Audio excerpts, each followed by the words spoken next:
All right, folks, we are in game number 1 of a brand new best of 3. This is going to determine who goes through to the finals. I would like to quickly note, though, that the Olimoleague has a fairly generous prize pool, each week usually being about $200. And once again, thanks to the Patreons for making this happen. $100 for first place, $50 for second, and $25 for third and fourth. So, losers of these games don't walk away with nothing, but winners, of course, walk away with everything. In the bottom left, we have the Red Terran player. He's been kicking so much ass, and I've been loving watching him play. It's aLive. In the bottom right is the blue Protoss. He is Deer. Deer also sending a probe up pretty quick. Let's see if it's just first scout or otherwise. We've obviously seen a lot more aLive than we have of Deer in recent days, but I do want to just comment. This is like a little bit of a remark, I guess, too. When we were watching IEM, I shouldn't say we, it's like the royal we, but when IEM was going on, a lot of casters were just blown away by aLive doing well. And, I'm not going to blame Artosis for like calling, aLive beats or loses to innovation and things like that. Those are matches you would expect to play out just because of the renown of the players. But if you guys have been tuning into the BaseTradeTV, whether it's the Olimoleague, whether it's the BTSL, like, aLive has been kicking a lot of ass and of other really good Terrans. So every time he played like a good TvT in IEM and everyone's like, whoa, I'm like, what are you guys smoking? Like, of course he's winning. Like, it's aLive. Yeah, he does do pretty well. I think because Artosis sometimes regularly even tweets at us or talks about where to find the replays and whatnot. I know he's seen aLive do well. Well, actually, I think there's actually this degree though where, and I don't know, this is actually something I would love to just sit down and have like a non-streamed, like off-the-record conversation with other casters about, whether it's Artosis or Maynard or Nathanius or whoever. But I'm wondering how much of the actual big shows do involve pandering? Because the reality is, you've got a caster out there who... I'm not gonna drunk. Oh, on the hot scale, I'm a 10, baby. Thank you, Zombie Girl. You got a caster out there, and again, I don't want to say... I give Artosis as one example. He wasn't the only person doing this, right? But I do wonder, is there this degree where you're like, you know what? Innovation's the crowd favorite. So you should absolutely call, that you think the crowd favorite's going to win. You need to just, have that crowd favor. I think it might be a little bit of that, for sure. There's something sort of about hyping up the crowd, but I think it also just has to do with, there is definitely a difference of the GSL, WCS, ESL casters and us, and in before all the shitty comments, right? But I'm thinking more for them, they focus so much on these big, humongous tournaments and their results that even if the exact same players play on the exact same maps, but on an online tournament, it doesn't mean as much, So that's being on the big stage with aLive, with all the crowd, and actually advancing in an offline format has not happened in a few years. So it was pretty hype. Well, that's the thing, though. There's truth to it, too, in terms of, stage experience, blah, blah, blah. I mean, a lot of these guys have had it at this point. But it is also that difference of, we've seen this so many times through, Maru and others. Their offline play, Zest is a good example of this, too. Their offline play is so much different than their online play. Yeah. So I think it's a combination of things for sure. But there is also just a little bit of, we see them every single time, do so well. But before we get too hyped up on aLive, he's taking a bit of damage. not so much, but a couple SCVs from the Adepts, a couple SCVs from the Oracle. Very precise control coming out from Deer here on that Oracle. And he's going to go into Phoenix's after this. And aLive's not going to be able to do very much to punish that third base. Not yet. So for Deer, regardless of whether the Oracles are controlled well or not, because they are, that is the pivot point, though, of what we know Deer does well. Very good with sliding the Oracles around, dodging, weaving the Wood Mines, etc. And for me, these are the units that stand out, not necessarily the Phoenix. You take the reverse, it's for Hero, all about the Phoenix for me. So for Deer, I really do expect him to get a bit more than just a couple of kills with these. And that's where the double Oracle ends up being really nice, one-shotting down a lot of these SCVs. Dip and dive, and aLive is certainly taking some damage. Oopsie. Flew a little bit too close to the sun, though. Takes the hit and also splashes his other Oracle. Ouch. That does kind of suck. It's too bad, too, because he looked so fancy up until that point. A little bit too close. But you know what? everything said and done, aLive still has only 26 SCVs, and Deer's already got a third base and pumping 3 probes at a time. Yeah. So while the actual probes. number isn't like, oh my god, 25 SCVs, so aLive would be dead if that was the case. It is a significant lead. Yeah, but the problem is, as good as your income may be, every time, no matter who you're playing, no matter what the matchup is, that takes time to show through. That takes time for your production to pick up and your macro to follow through, for you to build the extra 7 gateways. So there's this time still, I'd say even within the next minute or so, 2 minutes, we're alive. Okay, yeah, his income's a little bit butts in comparison, but if he gets in there with a really nice attack, he can get a lot of damage in, because Deer is not going to have a lot of army to fight with. So much reliance on the Stargate makes it that way.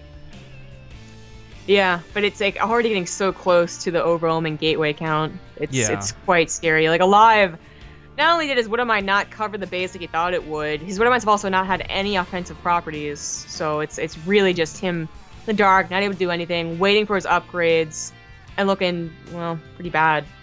Yo, if you've been watching some of the other turns out there, like whether it's innovation on stream or innovation in like GSL and stuff, in fact, I think this is one instance where Atosis and Teos are making a big deal about these random ass Widowmine placements. But it's kind of necessary to deal with these players who are so good at predicting where those Widowmines are in the mineral line. Like, it's always either at the dish, in the middle, or on the very edge. Rarely is it anywhere else. So it's very easy for Deer to like go in and know where that Widowmine is without ever having seen it. Mm-hmm. But anyways, the attack at the front commences, and this is a lot. Overcharges are one thing, but the sentries and stalkers were not something I think aLive was ready for. Although the Widowmines... Well, whoopsie. All right. He didn't see the Widowmines that already burrowed. That was definitely a mistake. There's usually Widowmines with the Terran push, except if there's no tanks. A little bit weird. But Observer comes over now, and aLive just realized he has to back off. I mean, this is smarter than trying to dedicate and force damage done, but aLive is just... he's playing catch-up and not able to do anything about it. He thinks that maybe drops won't be worthwhile since it's a Stargate opener. There might be Phoenixes. Even if there aren't Phoenixes, he saw how many Stalkers there were, so he knows that Blink is in play, and drops just wouldn't be worth it. Which means his only option is to take up straight-up engagement, which I just don't think is going to go well, especially if Deer is able to get these Adepts in the front lines. I like the folks firing out of aLive, and he's actually controlling his army fantastically through this, but it is a numbers game that he doesn't have the numbers for. It's also really interesting, too, seeing chat, based on our previous conversation, take away stage fright when we're talking about offline play. Well, it's kind of the opposite. A lot of these Koreans actually do so much better offline. Yeah, there's a stage hype, or whatever you want to call it. Yeah. Jaedong was a great example of that. This looks like it's just going to be game over, man. Like, if Deer had mass Adepts, I think it's like aLive's just like lost the will to live. The Stalkers look somewhat beatable, but it's not. It's too good of an army. Yeah, of course, let's not forget that Oracle provides high ground vision. We're going to have more revelations come in, maybe even the Pulsar Beam. Regardless, though, the Deepo's going down. Front door's getting busted. Kills the Widowmines on the backside, too. Nice revelation. And with all these extra Adepts coming in, yeah, this is certainly going to be a game. The force fields are just brutal. Almost has that +1 armor as well. His Adepts just won't die.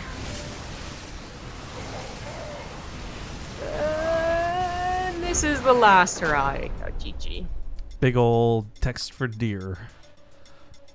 That's right. Back in the day, you didn't get a text victory screen. You just ended the game and you're like, oh yeah, that happened. I actually totally forgot about that. It was really cool when they added that in. I remember making such a big deal about the splash screen, and then we found a way to kind of hack source it into replays too. And hackers. I guess I have never gone back to watch old VODs, and I don't watch the ESL reruns or anything. But it would be so weird looking at the game, like at the end of Wings of Liberty versus now type thing. It's very different. It's very ugly. Very ugly. Well, we're going to have the next game come up in a moment. If I could ask one kind favor of you guys, I've been really enjoying like playing co-op content. It is my favorite part of StarCraft 2, where I play like maybe 7 ladder games. I'll play 700 co-op games. Zomgrib and I put out a new video last night about the weekly mutation, and then bonus, me and Nathanius put out a video about the new co-op mission mode. We kind of just cheated our way onto the C server since they got it like hours before everybody else. But please head on over to our YouTube, check them out. Hard Revenge also did me a kindness, and he posted a Reddit thread too. So if you're so inclined to check that out, please do. but I really want to find an excuse to keep doing co-op content. So like there's absolutely validation necessary through this, where it's like, Rifkin, you're just looking for like, Rifkin, you're just trolling for upvotes. And the answer to that's kind of like a little bit like, yeah, like I love doing co-op content, and I don't know if you guys love that we keep doing co-op content or not. But okay, lobby 4, Belshir coming up. Also, why is my white balance so off on my camera? Jesus. Why didn't you guys tell me how pale I looked? I guess I thought that's just how you looked. I always look pale. Who am I kidding? There we go. Add some color. There we go. Is that the original reason why that vampire meme came up? Is because you're really pale one day? I'm sorry, or is it something else? I don't know what you're talking about. What? Okay, fine. A what now? A hoopire? Go to the intro. No intro. We're just gonna let it in. Fine. A hoopire? An umpire. Yeah. It's a really... it's a vampire who's like, straight through, you're out of there. But he doesn't know who is out. Who? Who's on second? Oh my god. All right, ladies and gentlemen, game number 2 kicking off here for the semifinals. Quick reminder that the winner goes on to fight against Gumiho. That's true. Sorry, I had to stifle back a yawn there. Yo, me too. How did that happen? That was contagious, right? Anyways, a very nice game number 1 victory for him. In the top left, it's going to be the red Protoss Deer. The bottom right is the blue Terran. He is alive. So I mean, we did spend a good chunk of time hyping up aLive for that game, and it was unfortunate watching him fall so hard. But I don't know, like, I was really hyping him up in anticipation of like aLive beats Deer, and then he goes to play against Gumiho, and we have like a really amazing, super sick TvT grand finish. But I guess on the other hand, Deer isn't just some washed up ex-Samsung player who we haven't seen in a while. He's actually got some fighting spirit in him. So if he can actually bring this series to a close and win 2-0, I would be very excited then to see how he does in the finals, because he's had a very interesting run so far through the bracket today. Taking on, of course, we saw him much earlier versus, I think it was Bunny. Yeah, took the 2-0. Yeah. Yep. Actually, I didn't realize this whole bracket today has been Terran. So yeah, it takes Bunny 2-0, takes Keen 2-0. Excuse me, if I was a betting man, and thank God I'm not, I would have lost all my money, because I would have bet on aLive for this. But stats-wise, Deer's looking pretty good versus Terran. This is Deer, not stats. That's why it's so surprising. Yuck, Well, yuck. stats-wise, that's like how wise he is. He's like stats levels of It's like wise. Samwise. Game cheese? Thing, right? Oh my God! Stats-wise, cane cheese. Okay, now we're just talking gibberish. So, yeah, I agree. Deer does not have that same type of hype recently, or like recently as in the last 2 years, and recently as in the last month for being the Protoss savior that Stats and Hero both do. And I guess maybe sometimes Zest, but honestly Zest is a bit wonky. No, Deer is kind of like the last Protoss you really think of after a bunch of really big names that are still participating, but he is looking very good against Terran today.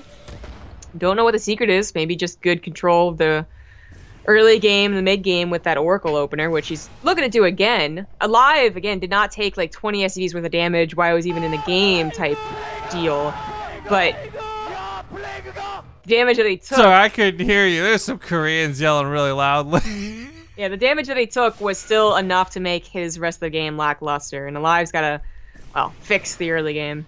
Holy shit, why didn't the other donations show up, by the way? I mean, first, okay, let's get these out of the way, because Hot Guacamole, Bogus Bite started off like 15 minutes ago donated $10 to say, don't like ads, so here's a tip instead. I really appreciate that, man, but just so you know and everyone else is aware, we're still sending all donations we get towards the Mega Tournament fundraisers. So Bogus Bite, thank you for contributing to our tournaments.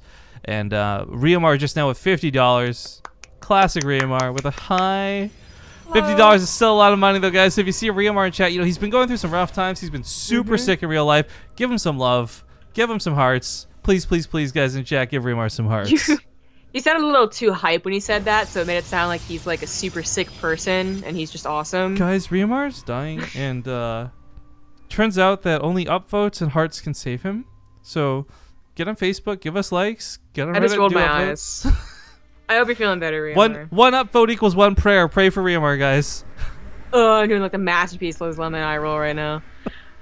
This is already going a little bit better for aLive just because he's able to do something with his medevac. Yay, I'm doing something. Oh, maybe not. No, just kidding. Oh, whoa, run. That was kind of close. Yeah. Oracle stay in the back and obviously cast Revelation in a moment if he gets a couple more units out. I'm going to shut this down right now. Someone in the chat saying, remember when Rifkin was drinking quote-unquote red water yesterday? It was literally red water. It's so weird that you call it red water. But it's water that's got like a hint of fucking framboise noir, so it's red. You don't call grape juice purple juice. You call it purple drank, I know. No, you're dumb. Shut the... Oh my god. It just sounds so suspicious when you say red water. Like you really don't want to say blood. But I'm not some like, oh, you fuck off right now. But that's what they put in quotations. I'm explaining why. I'm not contributing to the idea. I'm not saying Rifkin drinks blood, guys, and I want to make it perfectly clear I didn't say he was a vampire. If I was doing that, you would deserve that. You were basically doing that. I'm really trying not to, though. I'm not using like that tone that's like, guys, I know he says it was like some pomegranate shit or something, but and look, like... I want to say too, I was helping out. I wanted to make sure people knew that you didn't murder children in your spare time. You say it in a way, man. You have a way of saying it, right? I'm not saying that you love to murder children in your spare time, and I think it's really important people know that. That's fine. I'm not saying that your Any rumors that say Zombie murders children in their spare time? I'm not saying that. And I also want to shut down the thought that anyone might have that Zombie uses the blood from said dead kids to give me as... Like, that's not true. That doesn't happen. Oh, well... You know, people are going to be, like, laughing and playing along for the first 2 minutes of this, and then you're going to end on a vampire thing, so that's all they're going to focus on. I know, I'm going to trip up. I'm clumsy. I know, why the fuck have you done this? I've cut myself pretty badly twice in the last days for being clumsy. I wouldn't be surprised if I just happened to walk into a vampire fang and actually turned into a vampire. Although that's always made me really interested, right? How, like, this happens to zombies too. What's the distinction between them saying, you know, I'm only gonna take a nibble and turn them into one of me versus like, oh, I'm just gonna eat the whole thing and suck them dry? Well, I think it's a bigger distinction between zombies and vampires. Like zombies, they'll turn into zombies even if like their entire stomach was eaten, right? Well, so I mean, they always turn into zombies. But vampires are like, yeah, I don't know what the distinction of that is. But zombies always turn zombies, even if it's only like a head left. Okay, well, obviously none of this discussion is relevant to the game at hand, and I wish these two would just cast some StarCraft too. But Revelation does give detection of the Widow Mines. On the front lines, a little bit hard to position them forward. If the Widow Mines weren't here, the Adepts could do so much, but there's no way. He wants them to be on top of the Marines. Oh my god, that worked out! That worked out! I can't believe that worked! Yeah, I was a little scared. He's got to be careful though. Medevacs have to unload the Marines, so the Phoenixes will of course obliterate the Medevacs. That's where the Adepts come in. They'll fight the Marines on the ground. The Medevacs will die in the sky, and this ends up going really well for Deer. Oh no, aLive expanded to the north. This is like, it's so common lately, but it just is, it's being punished every time we watch it. Oh man, this Phoenix really just ran away with everything. Adepts on top of the command center, he gets pushed off, but he's just looking to pick up the reinforcements, stop the Widow Mines, stop the Marines. I mean, aLive, all of that supply he has is in production. None of that's like ready to go on the field. Why is suddenly Phoenix Adept looking so overpowered? I mean, it's not. Just you know like what, though? Weird, You know what's really frustrating about this? It's going to be even better when Widow Mines do less damage to shields. Yes, that is very frustrating. I agree. But it's like, it's just, again, like, yeah, I am and whatever. I'm not actually balanced complaining. But I just feel like we've had, in our online tournaments, only the truly amazing Protoss, Micro, and Cheese win through. And suddenly we watch a bunch of Protosses just go Phoenix Adept, and it seems to be working out pretty well. They're just 2-0 to live. Something switched, man. Something snapped. Well, I'm actually kind of happy with this then, because now we're gonna get to watch Gumio versus Deer in the finals. Like I said, I was really on the hype train for this really super impressive, soon-to-be TvT, but aLive dies, and Hero, or excuse me, not Hero, Deer. I keep saying Hero, I'm thinking Hero, but Deer. He's 2-0 everybody. He hasn't dropped a map to Terran today. So Gumiho could be actually the one who's in trouble going to these finals. He might just be, but then Gumiho slapped Hero down after Hero slapped Innovation down, so Yeah, transitive property, I don't know. transitive property still just indicates that M Canning is the best, so how many I mean, how many times do you know of that Deer's beat M Canning? Because for me, it's 0. I don't think he's ever beaten M Canning. M Canning is undefeated against Hero, Deer, and probably Innovation. M Canning plays on the Korean ladder, doesn't he? Actually, you're right, he does. I was gonna say. I'm pretty sure he's lost. Because I was gonna say, actually, I can say that about me too. I've never lost a game to Innovation. I just want to throw that out there. I've never lost a game to Beyond. I know Rotterdam has 8 times, but not me. Wow, unnecessary. It's only, if you didn't bring it up so much during IEM, I wouldn't make that joke. But anyways, we're going to go to commercial break. Grand finals when we return. Deer versus Gumiho. See you guys in a bit.